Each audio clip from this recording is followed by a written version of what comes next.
everyone, so I'm here to discuss or we're talking about how to attach crossover and straight through cables. First, we need to know the materials, the UTP cable, the tester, the crimping tools, the wire stripper, and the RG45. So right now, I'm going to show you first the crossover cable. So first, you need to cut the UTP cable, and then cut the UTP cable to expose the wire.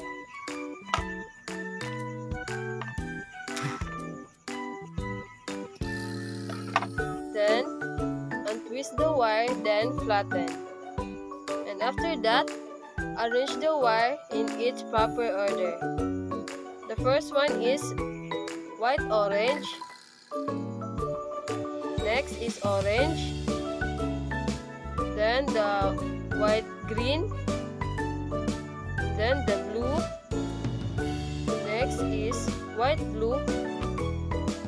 Next is green, white-brown, and brown. After that, cut the wire with the crimping tools to trim.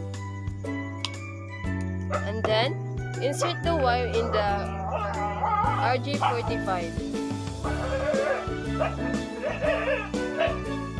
Put the end of the UTP cable with the RG45 into the crimping tools and press to tighten.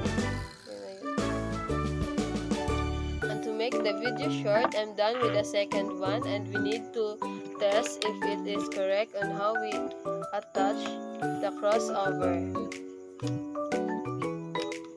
And this is the result.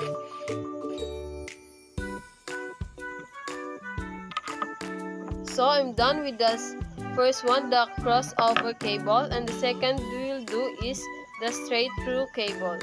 First, cut the UTP cable to expose the wire using the wire stripper.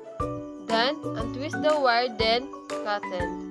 And after that, arrange the wire in the proper order.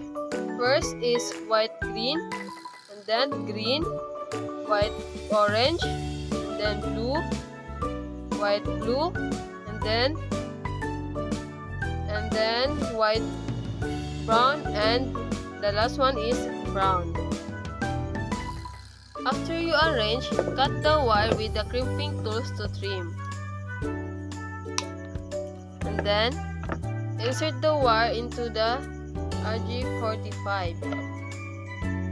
Put the end of the UTP with the RG45 into the crimping tools and press to tighten.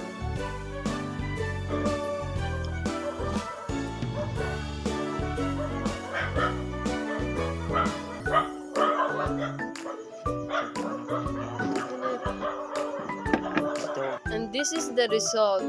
The same with this one.